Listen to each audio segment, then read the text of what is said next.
मेरे भावी शिक्षकगण, शिव जी online study centre में आप सभी का स्वागत है। इस कोविड-19 के बुरे दौर में आप सभी की पढ़ाई के लिए एक छोटा सा प्रयास है। प्लीज़ लाइक एंड सब्सक्राइब करें।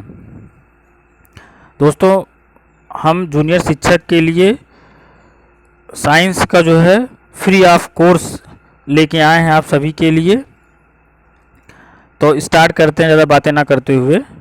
पहला क्वेश्चन है, विज्ञान नैसर्गिक वातावरण एवं हमारे शरीर में घटित घटना एवं वृत्तांत अनुसंधान एक व्याख्या है। उपरोक्त विज्ञान की परिभाषा किसने दी थी? कहने का मतलब इस क्वेश्चन को किसने परिभाषित किया था? Option number A Albert, option number B W C. Dampier, option number C Jacobson, option number D S. Bloom. तो इसका ऑप्शन नंबर सी होगा। अब हम चलते हैं दूसरे क्वेश्चन पर। दूसरा क्वेश्चन है हमारा, निम्नलिखित में से क्या विज्ञान की प्रकृति के संदर्भ में सही नहीं है? इस चीज़ को विशेष ध्यान देना है कि हमसे पूछा क्या जा रहा है, सही नहीं है, इस बात का विशेष ध्यान देंगे। तो ऑप्शन नंबर ए विज्ञान हमेशा अस्थायी है, ऑप्शन नंबर बी विज्ञान संदेहवाद को बढ़ावा देता है, ऑप्शन नंबर सी विज्ञान तथ्यों के समुच्चय के समतुल्य है, ऑप्शन नंबर डी विज्ञान सीखने के अंतः विषयक क्षेत्र है। तो हम आप सभी को बताना चाहते हैं कि विज्ञान तथ्यों के समुच्चय के समतुल्य है, मतलब ऑप्शन नंबर सी होगा इसका। अब हम लोग तीसरे क्वेश्चन में चलते हैं।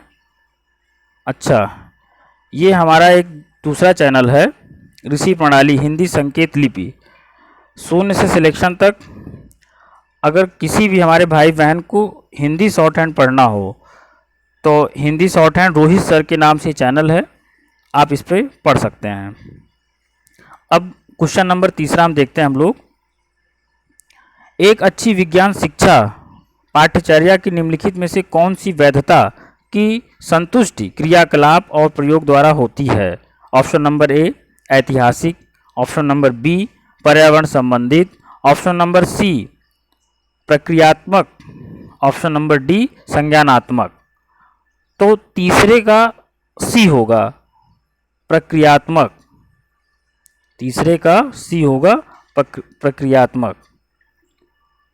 क्वेश्चन नंबर 4 की ओर हम लोग चलते हैं।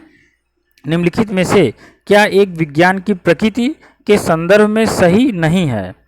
ऑप्शन नंबर ए विज्ञान हमेशा अस्थायी है, ऑप्शन नंबर बी विज्ञान संदेह वाहक को बढ़ावा देता है, विज्ञान ऑप्शन नंबर तीसरा जो है विज्ञान एक ज्ञान की रचना की प्रक्रिया है, ऑप्शन नंबर डी विज्ञान की प्रकृति स्थिर है।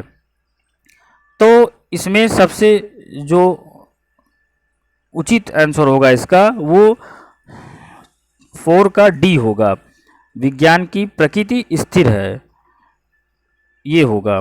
तो डी ऑप्शन हमारा डी पे डी है, मतलब ये होगा।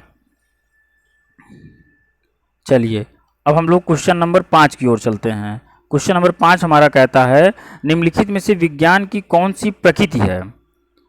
ऑप्शन नंबर ए विज्ञान एक परिणाम है, ऑप्शन नंबर बी विज्ञान एक प्रक्रिया है, ऑप्शन नंबर सी विज्ञान एक प्रक्रिया एवं परिणाम दोनों हैं, उपरोक्त में से कोई नहीं। तो इसका दोस्तों सी होगा, 5 का सी होगा, विज्ञान एक प्रक्रिया एवं परिणाम दोनों है। अब हम लोग चलते हैं क्वेश्चन नंबर 6 की तरफ, 6 की तरफ। छठा क्वेश्चन कहता है हमारा, उच्च प्राथमिक स्तर पर विज्ञान पाठ्यचर्या की संज्ञानात्मक वैधता का अर्थ यह है कि, इसको बताना है।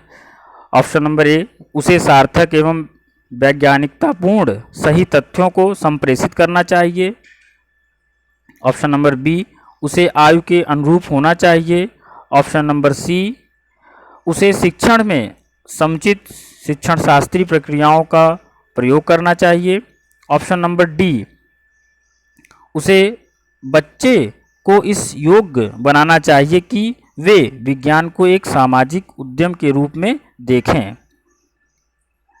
तो 6 का दोस्तों यहाँ पर 6 का दोस्तों डी होगा।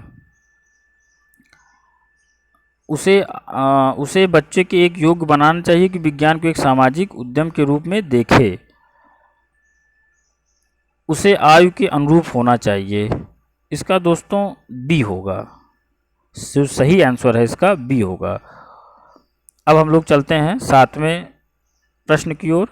प्रकृति के लिए विज्ञान की मान्यता है। इनका कहना है प्रकृति के लिए विज्ञान की मान्यता है।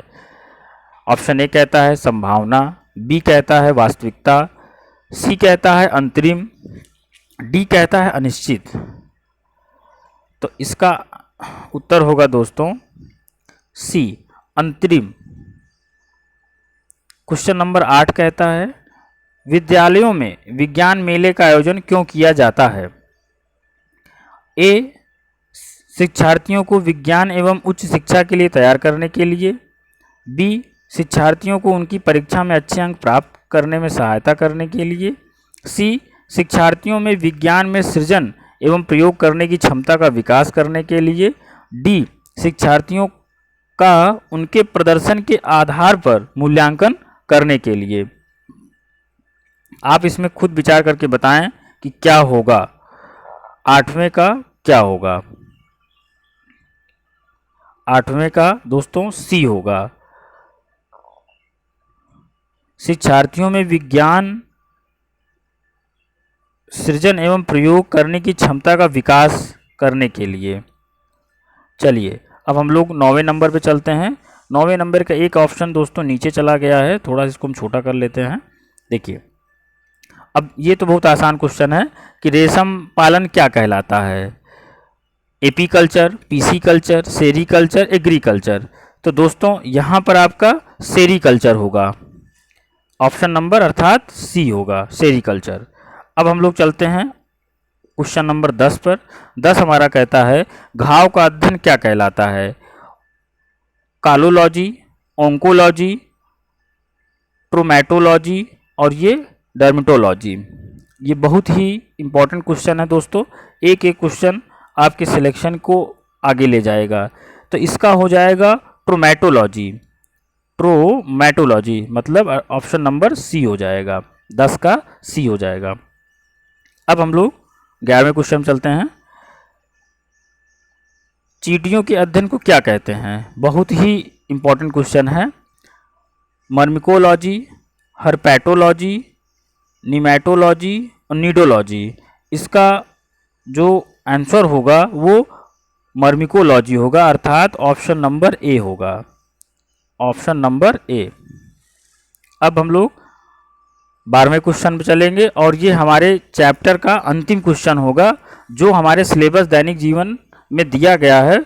उस सिलेबस का, उस पाठ्य का ये अंतिम क्वेश्चन है। जीव की आंतरिक संरचना का अध्ययन करने वाला विज्ञान क्या कहलाता है। अच्छा, इसका एक ऑप्शन और दोस्तों यहाँ छुपा हुआ है। चलिए, ऑप्शन नंबर ए कहता है शरीर रचना विज्ञान, कृषि विज्ञान, एग्रोलॉजी और सबसे अंतिम ऑप्शन जो है मानव विज्ञान। तो 12 का हमारा ए होगा, अर्थात शरीर रचना विज्ञान। इसका जो है शरीर रचना विज्ञान होगा, अर्थात ऑप्शन नंबर ए। चलिए, और अंतिम में इसका जो है देखते हैं हम लोग क्या दिया गया है। अच्छा, ये है। तो प्लीज़ दोस्तों लाइक एंड सब्सक्राइब करें। आप सभी जानते हैं फ्री ऑफ कॉस्ट है, कोई सेवा नहीं। जब तक हम यूट्यूब चैनल पर रहेंगे दोस्तों, आप सभी के लिए हम तत्पर हैं। आप ये मत सोचिएगा कि जो है ये लोग 2-4 दिन के लिए हैं, उसके बाद फिर कॉस्ट लगा देंगे। हमने संकल्प लिया है कि हम कुछ नहीं कर सकते तो कम से कम बच्चों की पढ़ाई में थोड़ा सा सहयोग करें। जय हिंद, जय भारत।